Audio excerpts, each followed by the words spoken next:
بسم اللہ الرحمن الرحیم۔ ناظرین محترم، السلام علیکم ورحمۃ اللہ۔ آج کی اس ویڈیو میں ہم حضرت ام المؤمنین سیدہ ام سلمہ رضی اللہ تعالی عنہا کے بارے میں گفتگو کریں گے۔ ان کا باپ قبیلہ مخزوم کا ایک قابل شخص تھا اور سردار تھا۔ وہ دنیائے عرب کا معروف سخی تھا۔ لوگ اسے مسافروں کا زاد رہ سمجھتے تھے۔ حضرت ام سلمہ کے خاوند عبداللہ بن عبد الاسد کا شمار ان 10 صحابہ میں ہوتا تھا جو پہلے ہی مسلمان ہو چکے تھے۔ ان سے پہلے حضرت ابوبکر صدیق اور چند دیگر صحابہ مسلمان ہوئے تھے۔ حضرت ام سلمہ رضی اللہ تعالی عنہا اپنے شوہر کے ساتھ ہی مسلمان ہوئی تھیں۔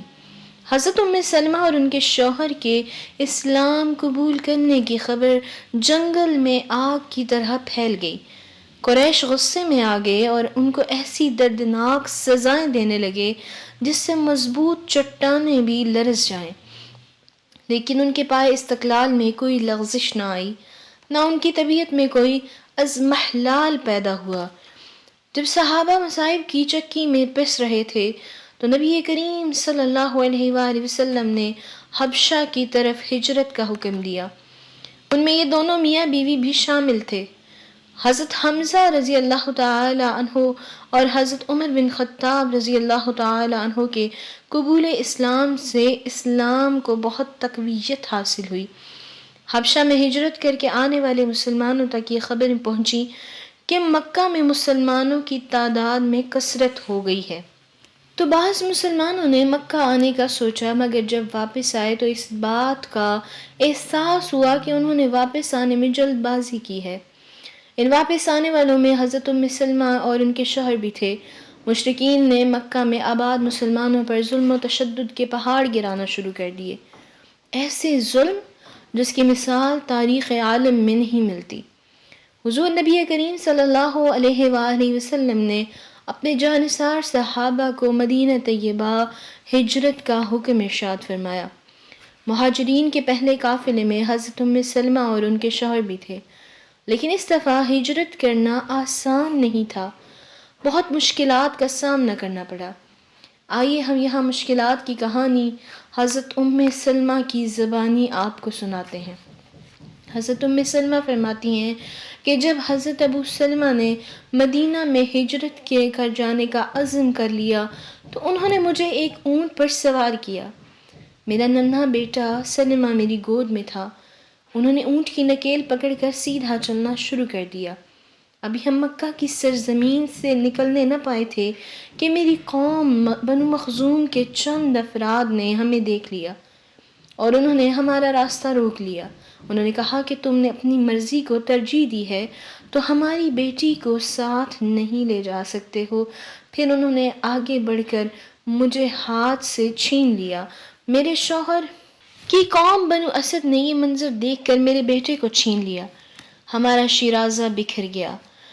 حضرت ابو سلمہ جو تھے وہ مدینہ طیبہ کے لیے روانہ ہو چکے تھے اور ہمارے درمیان جدائی ہو گئی۔ میں تقریباً 1 سال تک اس مقام پر جاتی رہی اور وہاں اکیلے بیٹھ کر روتی رہی۔ ایک دن میرا چچا زاد میرے پاس سے گزرا اور میری حالت دیکھ کر غمزدہ ہو گیا اور میری قوم کو جا کر اس کی خبر دی۔ ان کو مجھ پر رحم آ گیا اور مجھے مدینہ جانے کی اجازت دے دی، مگر میں نے اسے تسلیم نہ کیا کہ میں تو مدینہ جاؤں اور میرا لخت جگر یہاں رہے۔ بنو اسد نے مجھے میرا بیٹا لوٹا دیا اور میں نے وہاں سے جانے میں ذرا بھی تاخیر نہیں کی۔ ایک اونٹ پر سوار ہوئی اور اکیلے ہی مدینے کے لیے نکل پڑی۔ مقام تنعیم پر پہنچی تو وہاں عثمان بن طلحہ ملے۔ کہنے لگے کہ اے زادِ مسافر کی بیٹی، کہاں جا رہی ہو؟ میں نے بتایا کہ مدینہ کی سرزمین کی طرف جا رہی ہوں۔ انہوں نے کہا کہ اس سفر میں تمہارے ساتھ کون ہے؟ میں نے بتایا کہ خدا کے سوا کوئی بھی نہیں ہے۔ انہوں نے کہا کہ بخدا میں آپ کو مدینہ پہنچا کر واپس آؤں گا۔ پھر انہوں نے اونٹ کی نکیل پکڑی اور آگے آگے چل پڑے۔ فرماتی ہیں کہ میں نے اس سے زیادہ نیک اور شریف انسان نہیں دیکھا۔ جب ایک منزل طے کر لیتے تو اونٹ کا ہودج اتار دیتے اور اسے کسی درخت سے باندھ کر خود دور ہو کر بیٹھ جاتے، یہاں تک کہ ہم مدینہ طیبہ پہنچ گئے۔ یہ منتشر گھرانہ بڑی طویل جدائی کے بعد پھر اللہ کے فضل و کرم سے اکٹھا ہو گیا۔ اپنے خاوند کو دیکھ کے حضرت ام سلمہ کی آنکھیں ٹھنڈی ہو گئیں۔ غزوہ بدر میں حضرت ابو سلمہ شریک ہوئے اور دیگر مسلمانوں کے ساتھ واضح کامیابی حاصل کر کے واپس لوٹے۔ غزوہ بدر کے بعد غزوہ احد میں شریک ہوئے۔ اس آزمائش میں بھی توفیق الہی پر پورے اترے، لیکن اس معرکہ میں انہیں ایک گہرا زخم آیا۔ علاج سے بظاہر وہ زخم ختم ہو گیا، لیکن اندر سے کچا رہ گیا۔ تھوڑے عرصے کے بعد وہ پھر تازہ ہو گیا اور حضرت ابو سلمہ شدید تکلیف میں مبتلا ہو کر صاحب فراش ہو گئے، اور حضرت ابو سلمہ کافی عرصے اس بیماری میں مبتلا رہے۔ ایک دن رسول اللہ صلی اللہ علیہ وآلہ وسلم آپ کی تیمارداری کے لیے تشریف لائے۔ حضور ابھی گھر کے دروازے پر پہنچے ہی تھے کہ حضرت ابو سلمہ اللہ کو پیارے ہو گئے۔ حضور نبی کریم صلی اللہ علیہ وآلہ وسلم نے اپنے ہاتھوں سے آپ کی آنکھیں بند کی اور آپ کے لیے دعا کی۔ اس صورتحال کے پیش نظر مہاجرین اور انصار نے سوچا کہ حضرت ام سلمہ کی نصرت ہمارا دینی فرض ہے، اس لیے ایام عدت گزرنے کے بعد سب سے پہلے حضرت ابوبکر صدیق نے نکاح کا پیغام بھیج دیا تاکہ ان کو مکمل تحفظ مل سکے۔ پھر حضرت عمر فاروق اعظم نے پیشکش کی، وہ بھی آپ نے قبول نہ فرمائی۔ پھر چند دن گزرنے کے بعد حضور نبی رحمت صلی اللہ علیہ وآلہ وسلم نے نکاح کا پیغام بھیجوایا۔ حضرت ام سلمہ عرض کرتی ہیں، یا رسول اللہ صلی اللہ علیہ وآلہ وسلم، میری 3 معروضات ہیں۔ ایک تو میں انتہائی غسیل عورت ہوں، مجھے اندیشہ ہے کہ آپ کو میری کوئی بات ناگوار گزرے اور آپ مجھ پر ناراض ہو جائیں، اور دوسری بات یہ کہ میں عمر رسیدہ عورت ہوں، اور تیسری بات یہ کہ میں ایک عیالدار عورت ہوں اور چھوٹے چھوٹے میرے بچے ہیں۔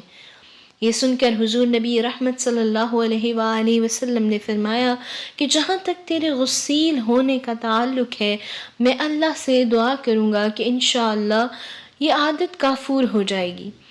جہاں تک عمر رسیدہ ہونے کی بات ہے، اب میں بھی تیری طرح عمر رسیدہ ہوں، اور جو آپ نے عیالداری کا تذکرہ کیا ہے تو اسی لیے تو میں نے پیشکش کی ہے تاکہ ان کی ذمہ داری لے کر آپ کو اس میں پریشانی سے نجات دلا سکوں۔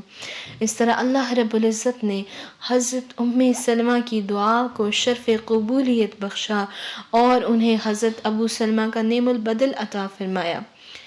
پھر آپ کو ام المؤمنین بننے کا شرف حاصل ہوا۔ اللہ ام المؤمنین حضرت ام سلمہ کا چہرہ جنت میں روشن فرمائے، اور اللہ تعالیٰ اس سے راضی اور وہ ان سے راضی ہو جائے۔ اللہ رب العزت ہم سب کو نبی کریم صلی اللہ علیہ وآلہ وسلم کی محبت عطا فرمائے، حضور کی آل حضور نبی کریم صلی اللہ علیہ وآلہ وسلم کے اصحاب کی محبت عطا فرمائے، آمین۔ جزاکم اللہ خیرا و احسن الجزا۔